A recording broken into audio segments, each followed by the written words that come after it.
안녕하세요. 사연에 빠지다의 DJ 민영입니다. 우리가 살다 보면 경제적인 능력을 잣대로 쉽게 사람을 판단하는 사람들이 있죠. 돈이 많으면 상전 취급하고 돈이 없으면 하대하는 사람들 말이에요. 오늘의 사연은 그런 모습을 보여주신 사연자님의 시어머니 이야기인데요. 어떤 내용인지 궁금하시죠? 오늘의 사연 바로 만나볼게요.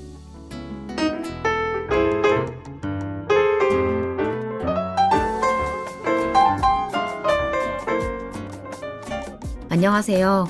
저는 이제 막 막내까지 대학을 졸업시키고 남편과 함께 지난 인생을 돌아보며 잠시 휴식을 취하고 있는 새아이의 엄마입니다.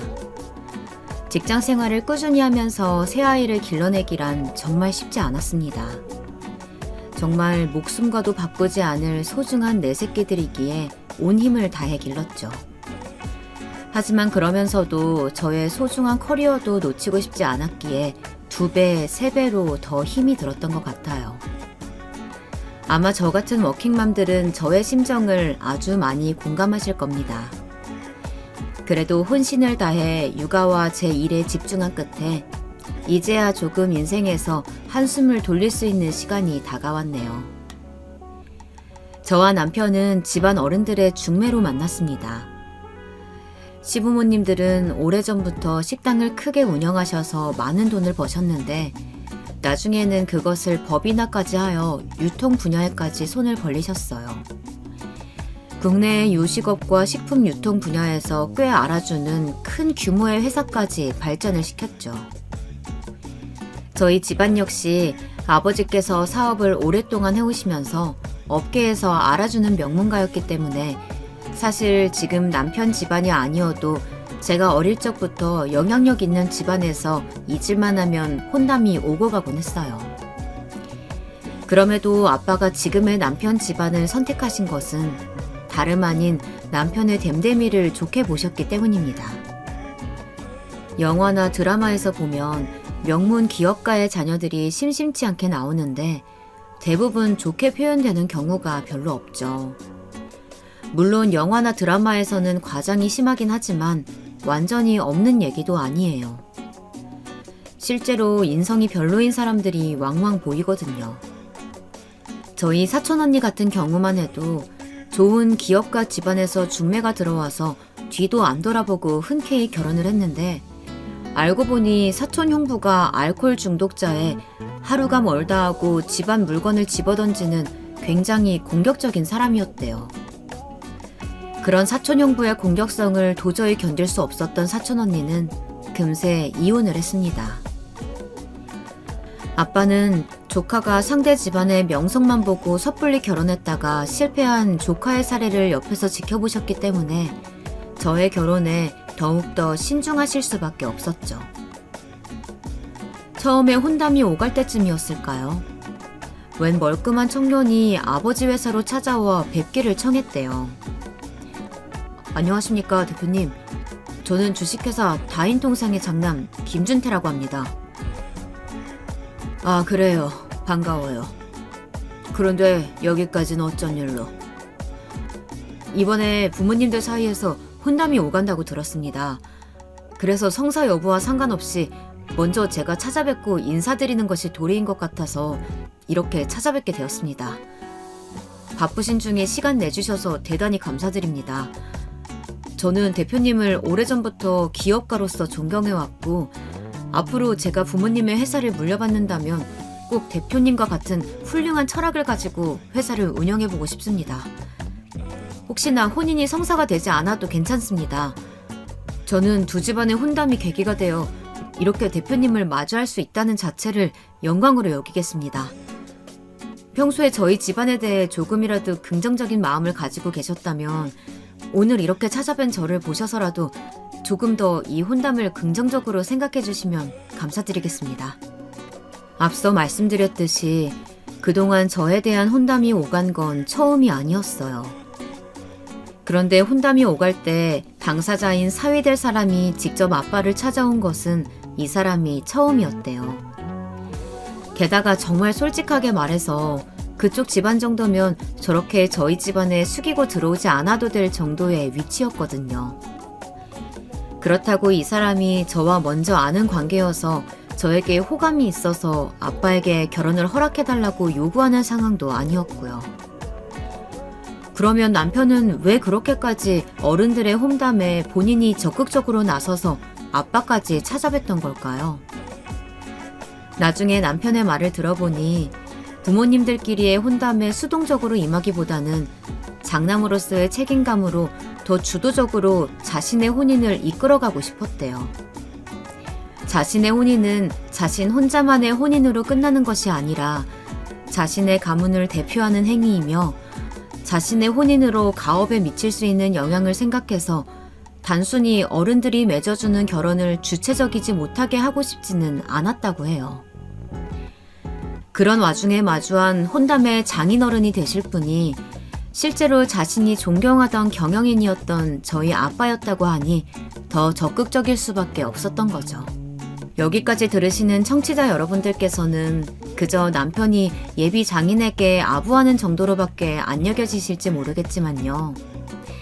하지만 아빠 눈에는 그렇게 보이지 않았대요.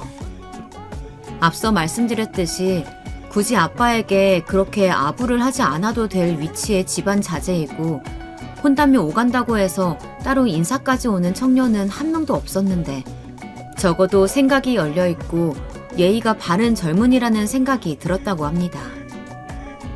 하지만 그렇다고 해서 아빠는 쉽사리 혼인을 승낙할 수 없었습니다. 그런데 우리 영경이는 한 번도 본 적이 없지 않은가. 나에 대해 좋게 생각해주는 건 고맙네만 지금이 조선시대도 아니고 자네가 딸아이를 잘 모르는 채로 혼인을 허락할 수는 없네. 아빠는 사실 이미 남편이 마음에 들긴 했지만 사촌언니의 실패 사례가 기억이 나서 더 신중을 기하셨어요.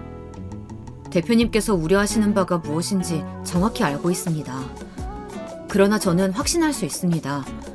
배우자의 됨됨이를 정확히 알고 싶으면 그 부모님의 인성을 보라는 말이 있지 않습니까? 대표님처럼 훌륭한 아버지 밑에서 자란 따님은 분명히 저에게 과분할 정도로 훌륭한 여자라는 것을 믿습니다. 그래도 정 염려가 되신다면 따님과 1년의 시간 동안 먼저 교제를 해보겠습니다. 그 이후에 따님이 보기에 그리고 대표님이 판단하시기에 저와 저희 집안이 적합치 않다 여기시면 그때 혼담을 부르셔도 좋습니다. 아빠는 진솔하게 그러면서도 적극적으로 혼인에 임하는 남편의 태도에 신뢰감을 느꼈고 저에게 바로 좋은 사람이 있으니 만나보라고 하셨죠. 그리고 남편이 약속한 1년 동안 제게 보여준 남편감으로서의 모습은 너무나 훌륭했습니다. 패기 있게 아빠의 사무실에 찾아가서 보여줬던 소위 말하는 따님을 제게 주십시오와 같은 당당한 태도에 걸맞게 성실하고 자상한 배우자감으로서의 신뢰를 보여주었습니다. 그 과정을 지켜보신 아빠가 흔쾌히 결혼을 허락하신 것은 말할 필요도 없겠죠. 더욱 놀라운 것은 시댁의 태도였습니다. 남편이 말한 그 1년간의 교제 기간이 사실 시댁에서 생각하기에 따라서는 기분이 나쁠 수도 있잖아요. 시댁 입장에서는 우리 아들이 어디가 모자라서 저렇게 1년을 숙이고 들어가면서까지 결혼을 해야 하나 생각할 수 있지 않겠어요? 하지만 시부모님 모두가 아빠와 남편의 약속 내용을 존중해 주셨고 오히려 그렇게 하는 것이 맞다며 지지해 주셨습니다. 여기까지가 양가의 지지 아래 중매로 시작해서 연애 결혼까지 이어졌던 저희 부부의 이야기입니다. 여기까지 들으면 동화 속에 등장하는 것처럼 그들은 그렇게 영원히 행복하게 살았습니다 하면서 끝날 것 같으시죠? 그런데 어디 인생이 그렇게 생각처럼 만만하던가요? 많은 이들의 축복 속에 치러진 저희 부부의 결혼식이 채 2년이 지나기도 전에 그 평화는 깨지기 시작했습니다. 바로 새로운 동서가 등장하고서부터죠.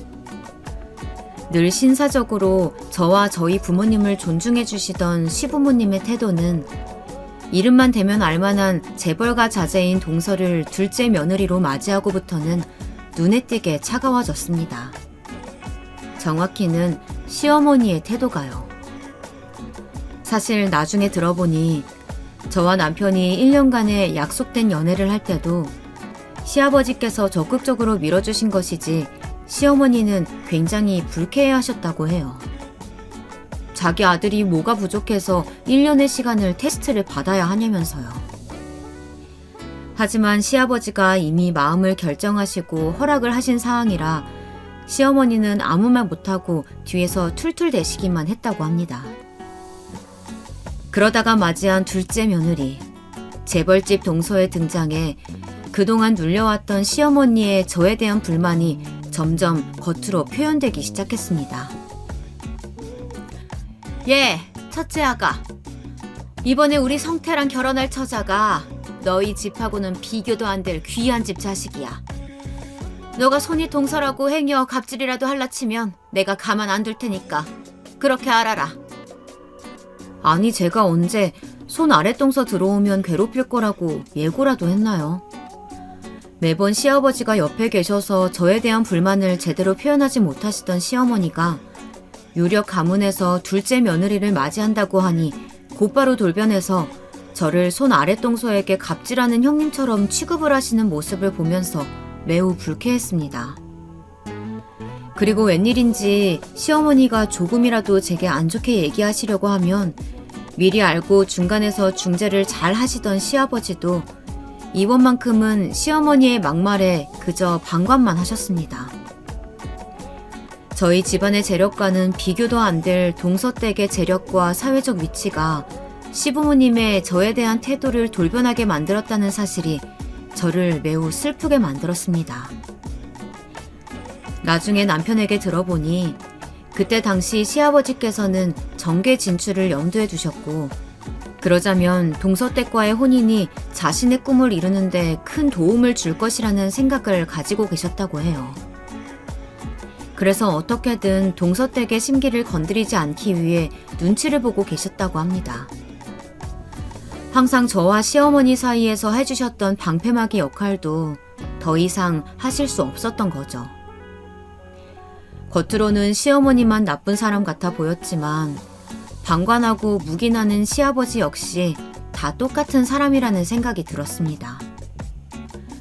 권력에 대한 욕구는 사람을 이렇게 돌변하게 만든다는 생각도 들었어요.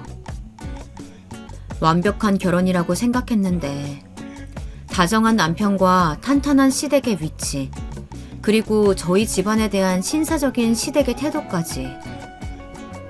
그런데 그런 완벽할 것만 같던 결혼 생활이 재벌 가문에서 온 둘째 며느리의 등장에 균열이 가다니.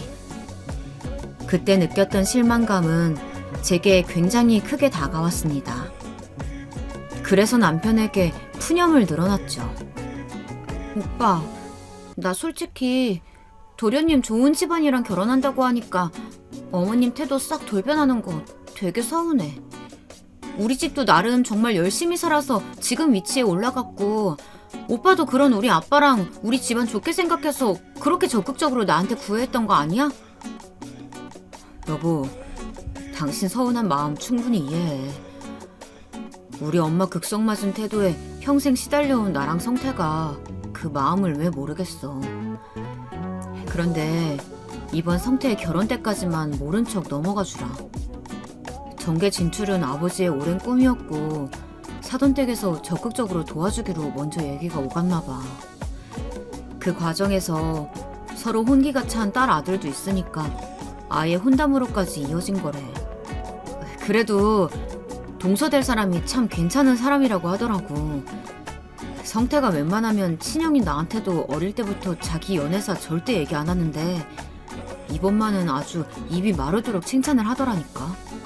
그런데 그 상황을 더욱 묘하게 흘러가게 만든 건 바로 그 참 괜찮은 사람이라는 동서의 정체였습니다. 정말 신기한 게 뭔지 아세요? 양가 상견례 때 도련님이 결혼할 사람이라고 소개한 동서가 다름 아닌 미국 유학 시절 저와 가장 친했던 룸메이트였지 뭐예요. 어머나 미셸. 아니 미진아. 이게 웬일이니? 도련님 색시될 사람이 너였어? 내가 그동안 회사 일이 바빠서 도련님 소식에 너무 무심했나 보다. 정말 생각지도 못했어. 너무 반갑다. 영경 언니. 세상에 이게 무슨 일이야? 그러면 내 형님이 이제 언니야? 그러고 보니까 언니 결혼식 때도 나 그때 해외 출장 가 있어서 참석 못했었잖아.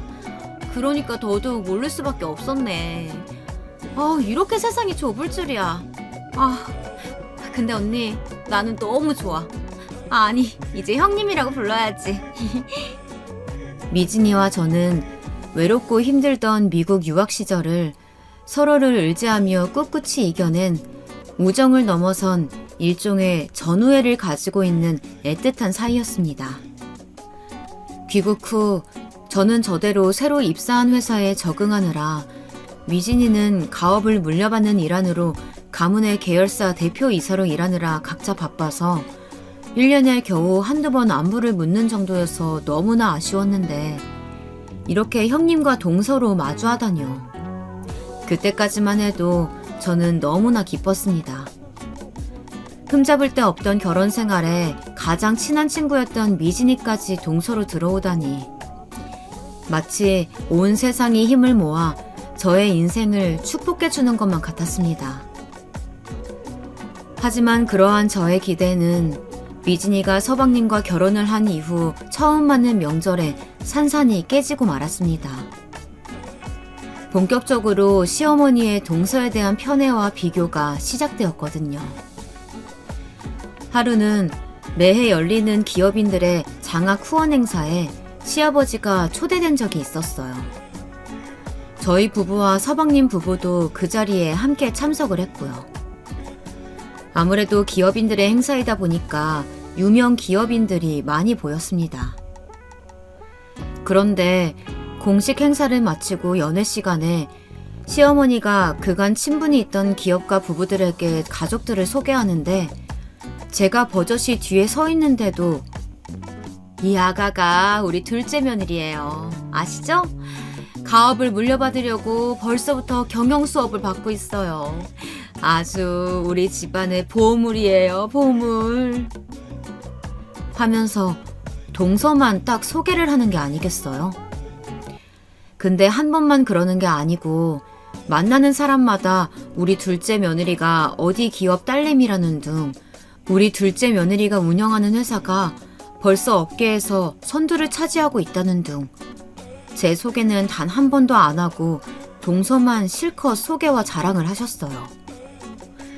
저는 그렇게 병품 취급 당하는 게 굉장히 기분이 나빴습니다. 동서도 그런 제 눈치를 보며 좌불안석이었죠. 동서는 잠시 여유가 생겼을 때 제 옆으로 와서 조용히 얘기했습니다. 언니, 오늘 자리 많이 불편하지? 내가 다 미안해진다. 아주버님한테 말씀드려서 우리끼리라도 먼저 집에 가자. 나도 남편한테 지금 가서 얘기해 놓을게. 아니야, 미진아. 사실 내가 기분이 좋을 수는 없지. 그런데 지금 어머님 저렇게 신나가지고 금방이라도 너 업어주기라도 할 기세인데 너가 지금 여기서 자리 떠버리면 아버님, 어머님 체면이 뭐가 되겠어. 아버님 공천 관련해서도 중요한 자리라면서. 그냥 우리가 먼저 갈 테니까 너희는 자리 지키고 있어. 그리고 너도 알다시피 이 언니, 아니 네 형님 어디 가서 절대 꿀리는 사람 아니다. 어머님이 지금 아버님 공천에만 혈안이 돼서 너희 집안 영향력만 믿고 저러고 다니시는데 나 그 정도로 안 무너져. 그러니까 너 언니한테 절대 미안해하지 마. 알겠지? 알지. 내가 제일 잘 알지. 내가 누구한테 세상 사는 법을 배웠는데. 세상 물정 하나도 모르던 공주님이었던 내가 홀로 외로이 유학길 올랐을 때 언니 덕분에 나 살아남아 온 거잖아. 언니는 내가 제일 존경하는 경영 리더이면서 친한 언니나 형님을 넘어서서 가족이지, 가족. 그럼 조심히 들어가. 사랑해, 언니? 시어머니의 저를 무시하는 태도에 정말 화가 머리 끝까지 차오를 정도로 기분이 나빴지만 그래도 친동생이나 다름없는 동서가 단 한 번을 으스대지 않고 제 입장에서 늘 먼저 위로해 주었기에 저는 항상 그러한 상황을 잘 이겨낼 수 있었습니다. 그런데 제가 가만히 참고 있으니까 진짜 가만히로 보였는지 시어머니가 노골적으로 저를 무시하고 동서는 추켜 세우는 행태가 계속해서 점점 더 심해졌습니다. 저만 빼고서 중요한 행사에 동서만 데리고 가는가 하면 가끔은 일부러 저를 불러 심부름을 시키고 동서에게 줄 선물을 이것저것 갖다 주도록 시켰습니다. 아마도 저에게 그런 일을 시킴으로써 이 집안의 힘이 첫째 며느리인 제가 아닌 둘째 며느리인 동서에게 있다는 것을 인지시켜주려는 행동으로 보였습니다. 동서가 그런 분위기를 미리 감지하고 중간에서 눈치껏 저를 배려해서 따로 저에게 받으러 온다거나 하긴 했지만 저는 시어머니의 그런 태도가 무례함을 넘어서서 유치하다고까지 생각이 들었습니다. 제일 괴로웠던 건 둘도 없는 절친인 동서와 계속해서 그 불편하고 껄끄러운 감정으로 엮여야 한다는 것이었습니다. 저는 괜히 시어머니 때문에 돈독했던 저와 동서의 사이가 멀어질까봐 그게 가장 두려웠어요. 동서 역시 마찬가지였고요. 언니, 우리 이러다가 괜히 우리 사이 틀어지는 거 아니지? 왜 사람 마음이 그럴 수 있잖아. 나에 대해선 별다른 앙금이 없더라도 시어머니가 계속해서 나를 매개로 언니한테 불편한 감정을 심어주니까 그 매개인 나에 대해 한 번쯤은 안 좋은 감정이 생길 수도 있잖아. 여자들 질투하는 마음이 되게 그렇듯이 말이야. 나는 그게 제일 두려워, 언니. 언니도 짐작하겠지만 재벌가 딸로 산다는 거 정말 외로운 인생이야. 나한테 다가오는 모든 사람은 다 나 자체가 아니라 우리 집안의 배경과 타이틀만 보고 다가와. 그래서 나 살면서 내 모습 있는 그 자체로 가까워진 사람은 진짜 몇 안 되는데 그 중에 한 명이 언니란 말이야. 나 그런 언니를 이런 시대 갈등 때문에 잃고 싶지 않아. 언니, 그동안 혹시라도 나한테 미워하는 마음 생긴 거 아니지? 동서가 그렇게 눈시울을 밝히면서 자신의 속내를 털어놓는데 저는 가슴이 찢어졌습니다. 미진아, 그게 무슨 섭섭한 소리야. 내가 널 왜 미워해. 너의 마음이 정확히 나의 마음과 똑같아. 나도 어쩌면 핏줄보다도 더 소중한 너를 주변에서 흔들어대는 사람들 때문에 잃고 싶지 않아. 우리만 휘둘리지 않고 꿋꿋이 버티면 우리 사이는 결코 변할 일 없을 거야. 우리는 동서지간이기 전에 가장 친한 친구잖아. 울지마, 미진아. 동서 보고 울지 말라던 제가 어느새 더 눈물이 흘러나왔어요.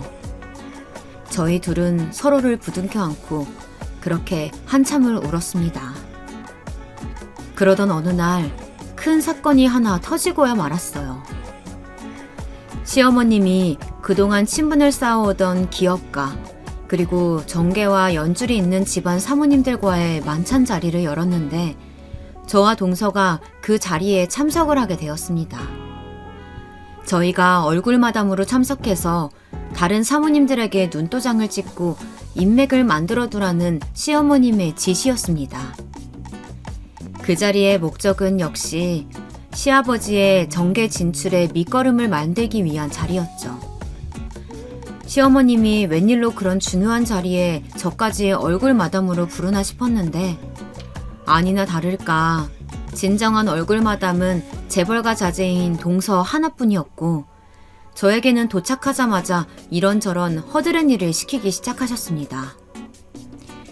연회장의 출장 뷔페 업체 매니저에게 저를 끌고 가서는 얘가 오늘 행사 전부 알아서 세팅할 거니까 궁금한 거 있으면 얘한테 물어보세요. 너도 오늘 행사 아주 중요한 행사니까 한 채의 실수도 있으면 안 된다. 알았지? 저는 신데렐라가 된 심정으로 불쾌한 마음을 한가득 안고서 시어머니의 그 위대하고 존엄한 자리에 허드렛 일꾼이 되어 소처럼 일했습니다. 막상 제 식사는 제대로 하지도 못했고요. 동서 역시 자신의 식사는 하는 둥 마는 둥 하고 이 테이블 저 테이블 어머니 손에 이끌려 다니면서 유력한 집안 사모님들에게 인사를 하느라 정신이 없었습니다. 그렇게 연애 자리가 한창일 무렵 시어머니는 동서에게 잠시 못다한 식사를 마저 하자고 하더니 저를 불렀습니다. 예, 네 동서 아직 식사도 제대로 못했으니까 상 하나 제대로 차려와라. 얘가 또 보기와는 다르게 소박해서 삼겹살 제일 좋아하는 거 알지? 그것도 좀 구워서 내어오고. 아, 어머님, 제가 형님이랑 같이 가서 어머님 상까지 같이 차려올게요. 여기 조금만 계세요. 어허, 귀한 집 따님이 어째 그런 일을 하려고 하실까? 얼른 여기 앉아. 오늘의 얼굴 마담이 자리 비우면 어떡해? 동서는 당황해하며 제 눈치를 봤지만 저는 괜찮다는 눈빛을 보내고 조용히 다시 부엌으로 들어가서 동서와 시어머니가 먹을 저녁상을 차렸습니다. 시어머니가 말했듯 동서는 재발과에서 자란 것과는 어울리지 않게 제일 좋아하는 음식이 삼겹살이었어요. 매일 밤낮없이 일하느라 바빴던 동서의 아버지가 어릴 때 딱 한 번 캠핑에 데려가서 삼겹살을 구워주신 적이 있는데 그 삼겹살이 이제껏 평생 먹어본 음식 중에 제일 맛있다고 했어요. 동서의 아버지 역시 늘 남이 해주고 구워주는 음식만 먹다가 거의 처음으로 딸에게 삼겹살을 구워주다 보니 그게 좀 서툴러서 삼겹살이 약간 탔다고 했어요. 그런데 동서는 그 삼겹살이 타고 말고를 떠나서 늘 바빴던 아빠와 그렇게 삼겹살을 구워 먹을 수 있다는 사실이 너무 좋아서 그 탄 삼겹살의 맛을 평생 잊을 수 없다고 했습니다. 그래서 항상 유학 시절 저와 함께 고기를 구워 먹을 때도 바싹 익혀 먹는 버릇이 있었죠. 그런 동서의 식성을 잘 아는 저는 동서가 먹을 삼겹살을 역시나 바짝 익혀서 준비했습니다. 그렇게 상을 차려서 가지고 나가는데 그 바싹 익힌 삼겹살을 보더니 시어머니의 반응이 난리가 났습니다. 얘, 너 지금 이게 뭐 하는 거니? 너 지금 동서한테 뭐 질투라도 하는 거니? 아니, 삼겹살을 이렇게 무식하게 바짝 구워오는 애가 어딨어? 바짝 구운 정도가 아니라 아주 태웠네, 태웠어. 아유, 어쩜 이렇게 삼겹살 하나 제대로 못 굽니? 어머님, 제가 삼겹살 바짝 구워 먹는 거 좋아해서 형님이 아시고 그렇게 구워오신 거예요. 그러지 말고 이리 주세요. 제가 다 먹을게요. 아이고, 얘가 또 착해서 지 형님 감싸준다고 또 이러고 있네. 아, 너는 동서 보기 부끄럽지도 않니? 정말 하나부터 열까지 마음에 드는 구석이 하나 없다. 너 이제 그만 정리하고 먼저 집에 들어가 보도록 해라. 여기는 나랑 둘째 아가가 마무리하고 갈 테니까. 저는 그 자리에서 더 이상 참아왔던 분노를 참지 못할 것 같았습니다. 금방이라도 쥐고 있던 삼겹살 집게를 내팽개치고 시어머니에게 맞서려는 순간 그런 제 낌새를 눈치챈 동서가 얼른 제 집게와 접시를 낚아채더니 테이블 위에 놓고는 저의 손목을 잡아 끌며 말했습니다. 형님, 잠깐만 이리로 오세요. 저랑 같이 가실 데가 있어요. 아니, 어딜 간다 그래. 이것 좀 놔봐, 동서. 야, 정미진. 아니, 얘가 갑자기 왜 이래? 아니, 얘. 니들 지금 밥 먹다 말고 어딜 가는 거야? 동서는 그렇게 연회장 안의 단상 위로 저를 끌고 가더니 연애가 한창이던 북적북적한 분위기를 뒤로한 채 마이크를 대고 말을 하기 시작했습니다. 여러분 안녕하세요. 이미 많은 분들께 따로 인사드렸지만 다시 한번 제 소개를 하겠습니다. 여러분들이 아시다시피 저는 사망그룹의 막내딸이고요. 현재 주식회사 SH에너지솔루션의 CEO를 맡고 있는 정미진입니다. 사실 제가 지금 이 자리에 선 이유는 제 소개를 하기 위함이 아니라 저에게 항상 든든한 제1의 지원군이자 제가 이 자리에 있기까지 가족과 다름없이 저를 돌봐주었던 저의 소중한 인연을 소개하기 위해서입니다. 네, 지금 바로 옆에 서 계시네요. 많은 분들이 저의 손이 동서로만 알고 계시겠지만요. 다시 정식으로 소개합니다.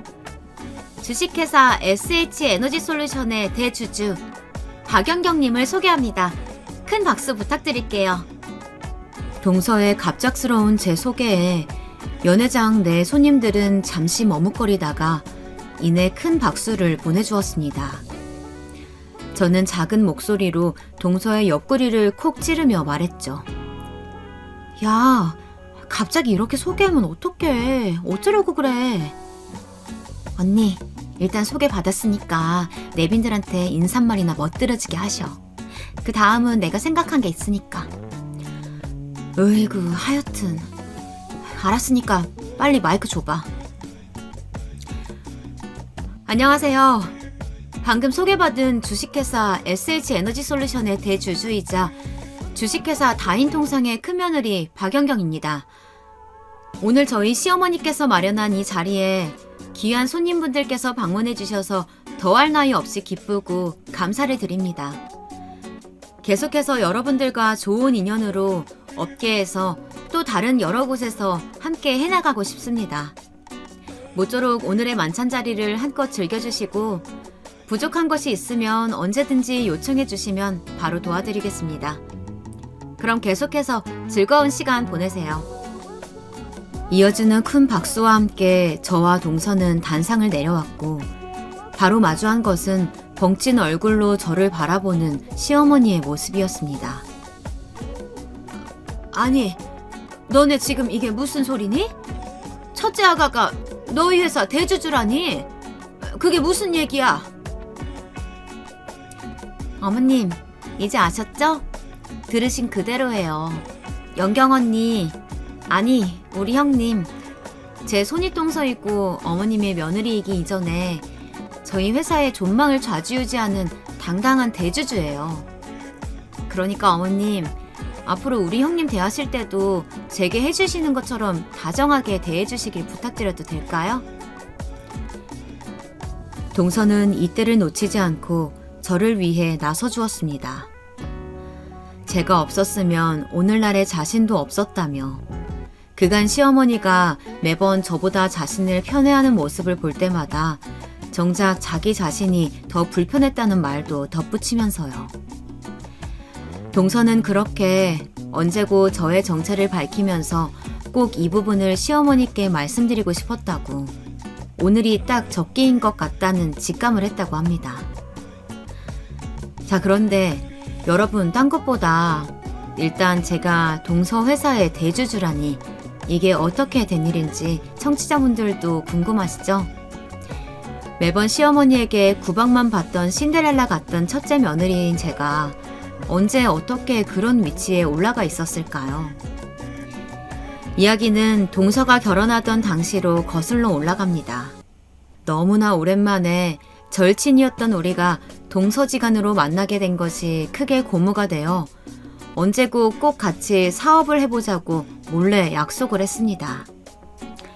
일반적인 집안의 결혼과는 달리 기업가 가문과의 혼인에서는 생각보다 신경 써야 할 것이 많기 때문에 여러 고충이 있었습니다. 다른 일반적인 결혼 생활이 쉽고 녹록하다는 말씀을 드리는 것이 아니에요. 다만 그 녹록지 않은 고충의 색깔이 조금 다르다고 할까요? 그럴 때 그런 집안 며느리들의 돌파구는 자신만의 커리어를 쌓는 것입니다. 저와 동서도 기업가 가문의 며느리가 되면서 나름의 고충을 겪고 있던 중 둘도 없는 지원군을 제외하게 되면서 일적으로 함께 협력해 나가면서 새로운 해소 창구를 찾자는 것이 저와 동서의 계획이었습니다. 그러던 중 동서의 회사가 계열사 통합 분리를 하면서 동서가 CEO로 있던 계열사의 지분 매도 의사를 밝혀왔는데 저는 뒤도 돌아보지 않고 그 지분을 매수해서 그때 대주주의 자리에 오르게 된 것이었죠. 망설일 이유가 없었습니다. 미진이와 꼭 한번 사업을 해보고 싶었던 데다가 신경 써야 할 것이 많은 결혼 생활의 돌파구가 될 수 있는 좋은 기회였으니까요. 다행히 제가 대주주로 취임하고 난 이후에 사세도 많이 확장하게 되었습니다. 시어머니가 그렇게 자랑하던 동서의 회사가 업계에서 자리를 탄탄하게 잡아가고 있었던 그 부분이 사실은 저의 공로도 꽤 많이 포함되어 있다는 거죠. 그렇다면 시어머니가 그렇게 저를 무시하고 동서만 편애할 때 왜 한 번도 저의 그런 정체를 밝힐 생각을 안 했냐고 궁금해하실 수도 있을 텐데요. 그냥 저는 굳이 저의 타이틀로 시어머니께 무언가 어필하고 싶지 않았습니다. 재벌가 며느리라는 타이틀에만 눈이 멀어서 타인을 멸시하는 시어머니에게 저도 똑같이 대주주라는 타이틀로 맞서면 시어머니랑 똑같은 사람이 되는 것 같아서요. 더 중요한 이유가 하나 더 있습니다. 그건 바로 남편의 모습에 대한 믿음 때문이었죠. 시어머니가 아무리 제게 못살게 굴었어도 저희 부부의 혼담이 오갈 때 저희 아버지를 찾아와서 진솔한 모습을 보이던 남편의 순수한 모습이 이 집안의 본래 색깔을 잘 드러내는 모습이라는 믿음이 계속해서 있었습니다. 시어머니와 시아버지가 정계 진출이라는 야망에만 눈이 멀어 점점 더 겉으로 보이는 타이틀만 중시해 갈 때, 그러나 그들의 마음속 깊은 곳에는 진솔하고 순수한 장남을 잘 길러낸 선한 마음이 아직 남아있을 수 있을 것 같다는 믿음이었습니다. 그 근거는 희박하지만 본능적으로 느낄 수 있었어요. 그리고 그 느낌은 저의 정체를 밝힌 이후에 시어머님의 태도에서 확신으로 변했습니다. 제 정체를 밝힌 당일에는 시어머님이 저의 정체에 말문을 잃은 데다가 동서의 조근조근하지만 날카로운 일침을 받은 충격에 그날 자리가 파할 때까지 정신을 못 차리셨지만요.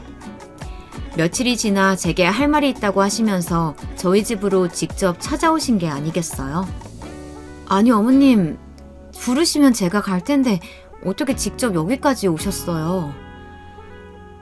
내가 너한테 할 말이 있어서 직접 왔다. 얼른 앉아봐라. 네, 어머님, 말씀하세요. 시어머니는 저와 마주 앉은 후 잠시 동안 머뭇거리시더니 이내 힘겹게 말문을 여셨습니다.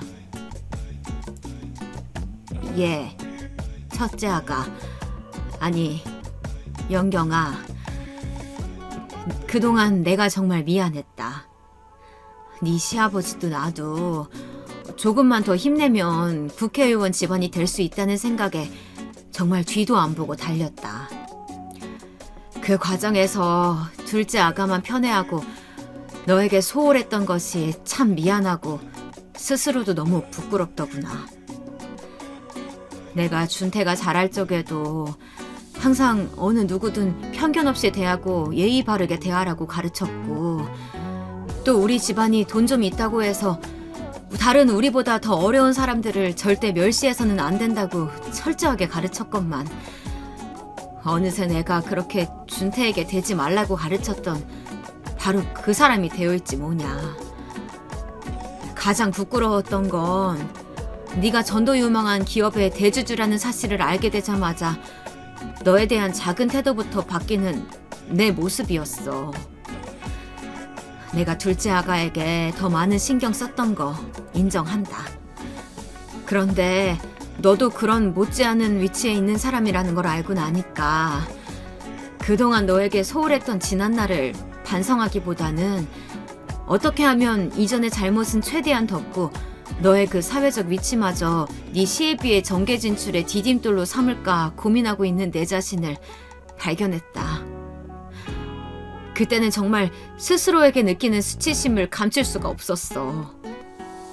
권력에 대한 욕구라는 게 이렇게 사람을 망가뜨리는구나. 아니, 권력은 핑계고 사실은 내가 원래부터 그런 사람이었던 거지. 준태에게 부끄러운 부모가 된 것 같고, 그리고 너에게 파렴치한 시모가 된 것 같아서 고개를 들 수가 없더구나. 어쩌면 시어머니로서 며느리에게 정말 쉽게 할 수 없는 진솔함이 가득 담긴 사과였습니다. 마치 제 남편이 저희 아빠에게 처음 보여줬던 그 모습처럼요. 그때 저는 이 집안에 대해 내가 신라같이 가지고 있던 믿음이 틀리지 않았구나 하는 생각이 들었습니다. 솔직히 동서만 편애하는 어머님 모습에 섭섭하지 않았다고 하면 거짓말일 거예요. 하지만 저는 사람은 누구나 다 속을 들여다보면 그렇게 행동할 수밖에 없는 이유가 있다고 생각합니다. 그것이 사회적, 법적, 도덕적 기준에서 크게 어긋나면 안 되는 거겠지만 시어머니가 가졌던 그 마음을 저도 어느 정도는 이해할 수 있었어요. 무엇보다 동서가 중간에서 너무 잘 중재해 주었기 때문에 시어머니에 대한 미움이 생기려다가도 조금 더 이해해보자는 쪽으로 마음을 돌릴 수 있게 되었죠. 아니에요, 어머님. 저는 어머님 마음 다 이해할 수 있어요. 저는 다른 무엇보다도 앞으로는 저나 동서나 며느리로서 동등하게 존중해 주시기만 한다면 앞서 서운하게 하셨던 것들 다 이해할 수 있어요. 제가 이 말을 한 것은 첫째 며느리로서의 저의 권리 주장만을 내세운 것이 아니라 항상 재벌가 딸이라는 타이틀이 하나의 족쇄가 되어 있던 미진이를 위한 말이기도 했습니다. 앞서 동서가 말했던 것처럼 동서의 인생도 동서 자신의 본 모습보다는 늘 자신을 둘러싼 집안과 가업의 타이틀만 보고 다가오는 사람들로 가득했던 인생을 살아왔기에 동서가 재벌가 며느리라는 타이틀보다는 평범한 한 집안의 며느리로 존중받기를 원했거든요. 그런 제 마음이 시어머니에게도 잘 전달이 되었나 봅니다. 정말 둘째 아가랑 어쩜 그렇게 똑같은 말을 하니? 사실 그동안 둘째 아가가 어쩜 그렇게 네 칭찬을 많이 하고 또 너의 본 모습 그 자체로 제발 받아들여달라고 수도 없이 얘기했는데 그때는 그게 귀에 들어오지도 않았다. 정말 며느리들이 이 시모보다 훨씬 어른이구나. 훨씬 어른이야. 내가 정말 다시 한번 부끄럽고 미안하다. 정말 큰절이라도 올리고 싶어. 저는 시어머니의 그런 진실된 모습을 마주하면서 제 남편이 가진 착한 심성처럼 언젠가는 시어머니도 본연의 인간성을 회복하고 저를 한 사람의 며느리로서 있는 그대로 받아주실 거라는 믿음이 틀리지 않았다는 것을 확신할 수 있었습니다.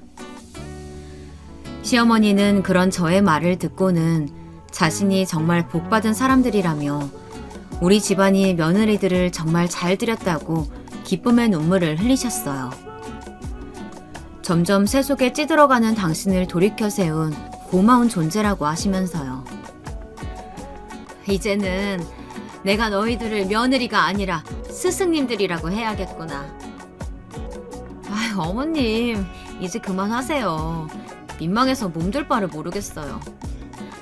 어머님, 우리 말 나온 김에 이따가 동서랑 같이 식사해요. 그러고 보니까 우리 그동안 집안 여자들끼리 모일 시간이 정말 없었잖아요. 이따가 동서랑 업무 일정 때문에 잠깐 만나기로 했는데 그것만 끝나고 맛있는 거 먹으러 가요, 우리. 그래, 그러자꾸나. 고맙다. 정말 고마워. 시어머니는 끝내 눈물을 보이셨고 그날 이후로 완전히 새 사람이 되셨습니다. 아니, 정확히는 원래의 순수했던 시어머님으로 돌아가셨다고 하는 것이 맞겠네요. 더욱 놀라운 건 시아버지도 그 이후로 정계 진출을 포기하셨습니다. 권력 욕심에 눈이 멀어 자신이 점점 악마가 되어가는 것 같다면서 지금의 삶에 만족하면서 여생을 남에게 베풀며 살고 싶다고 하시면서요. 권력 욕심을 내려놓은 이후로 살아온 그 어떤 때보다 마음이 가볍다고 하셨습니다. 그 이후로 시아버지와 시어머니 두 분 다 입버릇처럼 말씀하시길 우리 집안의 며느리들 하나는 진짜 잘 들였다고 말씀하세요. 예, 아유, 니들은 동서지간 이전에 아무리 친했던 사이라고는 하지만 가끔 보면 친자매보다 더 끈끈한 것 같아. 전생에 무슨 특별한 인연이 있었길래 이런다니. 어머나 어머님, 안 그래도 저희도 매일 그 이야기 해요. 미진이랑 저는 전생에 부부였거나 아니면 엄마와 딸이었거나 했을 거라고요. 유학 시절에도 그런 얘기를 밥 먹듯이 했는데 이렇게 동서지간으로까지 만나게 되니까 정말 전생에 뭐가 있긴 있었나 봐요.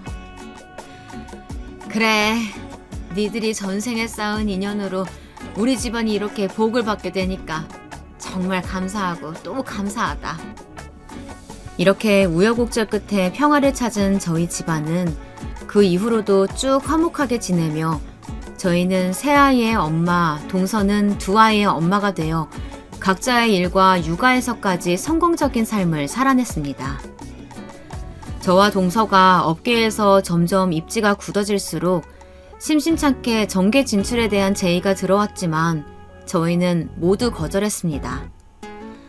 그리고 역시나 저희도 아이들이 자랄 때 겉모양으로 나타나는 모습으로 사람을 절대 판단하지 말고 항상 상대방을 존중하며 자신보다 처지가 어려운 사람을 도우며 살라고 가르쳤죠. 다행히 아이들도 집안의 이런 가르침을 잘 따르고 훈육받아서 어딜 가나 환영받고 사랑받는 아이들로 자라게 되었습니다. 저희 첫째 아들은 평생을 남들을 돕는 일을 하면서 살고 싶다며 국경 없는 을사회에서 활동을 하고 있고요. 둘째도 첫째 형과 비슷하게 국제구호 NGO 단체에서 간사로 일을 하고 있습니다. 막내는 이제 막 대학을 졸업해서 자신이 하고 싶은 일을 찾아 세계를 일주해보고 싶다는 생각에 배낭 하나 메고서 저 멀리 지구 반대편에서 여행을 하고 있습니다. 동서의 두 딸 역시 고등학교를 졸업하자마자 학비는 자신들이 벌겠다면서 이것저것 고사리 손으로 알바를 해가면서 열심히 대학 생활을 보내고 있고요. 저는 제 아이들과 조카들 모두에게 가장 고마운 것은 부모 덕택에 부유하게 자랐음에도 그것을 당연하게 생각하거나 누리려고만 하지 않고 자신만의 길을 개척해 나가려는 모습을 볼 때입니다. 아이들이 그렇게 바른 마음을 가지고 자랄 수 있었던 것은 앞서 말씀드렸듯이 겉모양과 사회적 위치가 중요한 것이 아니고 항상 사람을 존중하며 자신보다 어려운 처지의 사람들을 도우며 살라는 집안의 좋은 가르침이 있었기 때문이라고 생각합니다. 아직까지도 이 세상은, 아니 어쩌면 이 세상이 존재하는 그 끝날까지도 겉모양만으로 타인을 판단하는 인간의 본능은 사라지지 않을지도 모릅니다. 그러나 그러한 인간의 본능을 인지하고 바른 양육을 통해 올바른 길로 가고자 하는 것 또한 인간의 본능이라고 생각합니다. 흔히 인간의 본능이라고 하면 나쁜 쪽이고 세속적인 쪽으로만 생각하게 되는 경향이 있는데요. 만약 그런 부분만이 인간의 본능이었다면 인류가 현재까지 이렇게 존재하기는 어려웠을 것이에요. 저는 성악설을 믿지만 그 악한 가운데서도 그 악을 역행하고자 하는 무언가 알 수 없는 본능이 또한 항상 존재하는 것이 인간이라고 믿고 싶습니다. 그렇기에 오늘 제 사연을 들어주시는 청취자 여러분께도 권하고 싶어요.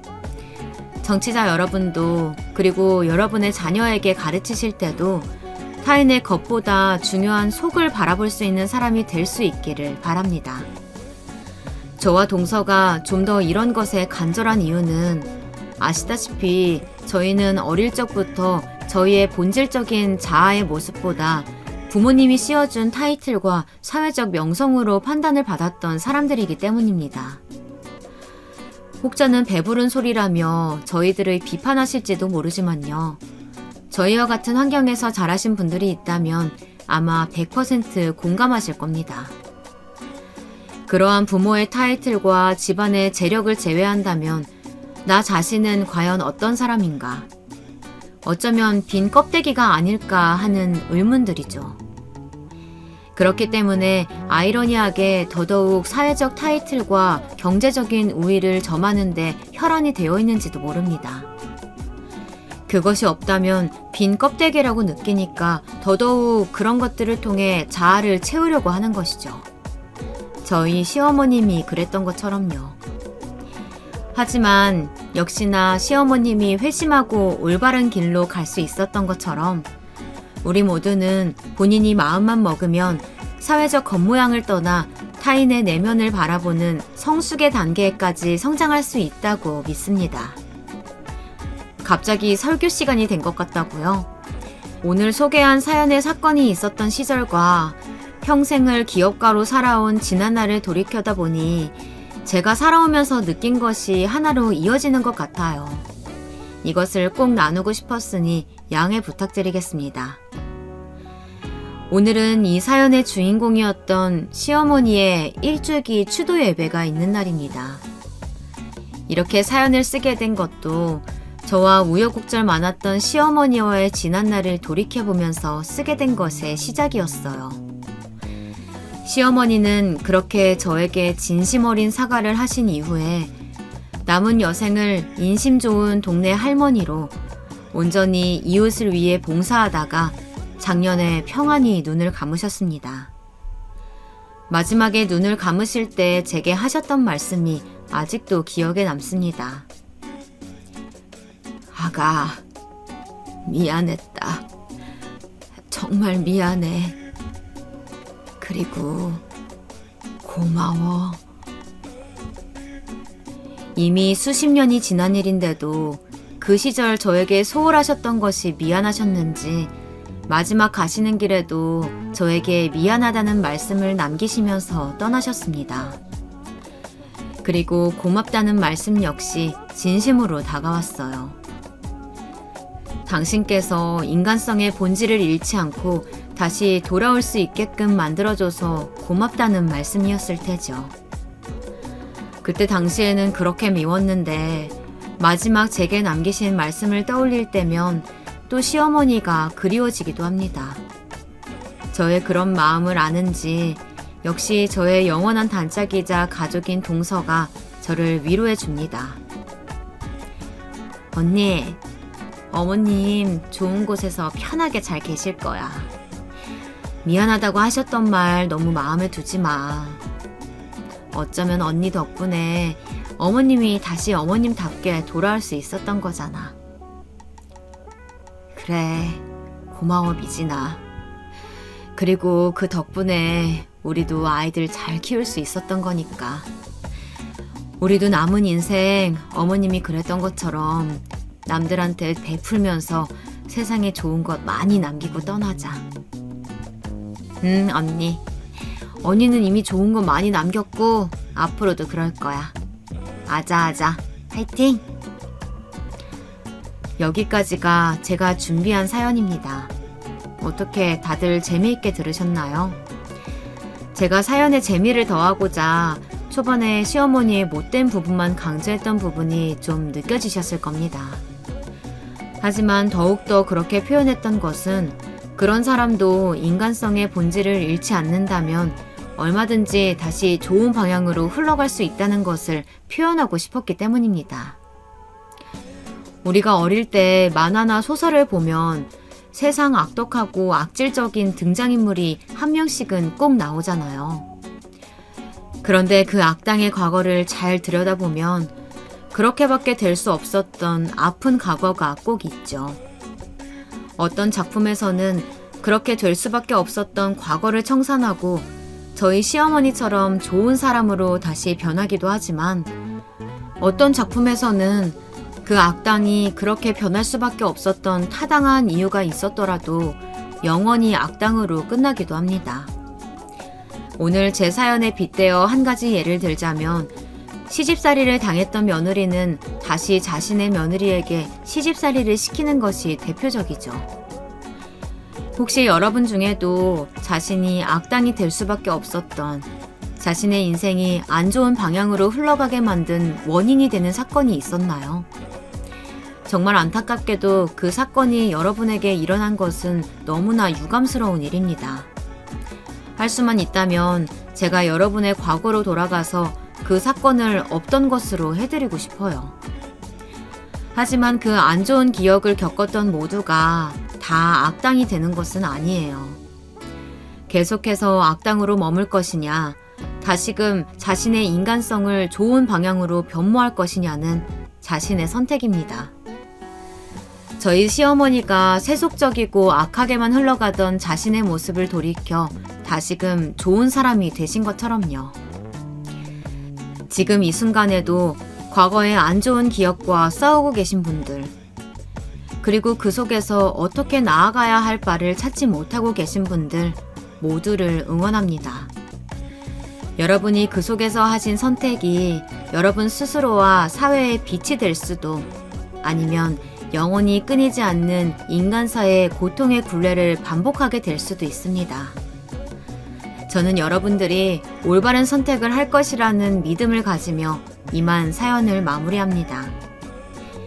그럼 여러분 모두 좋은 하루 보내세요.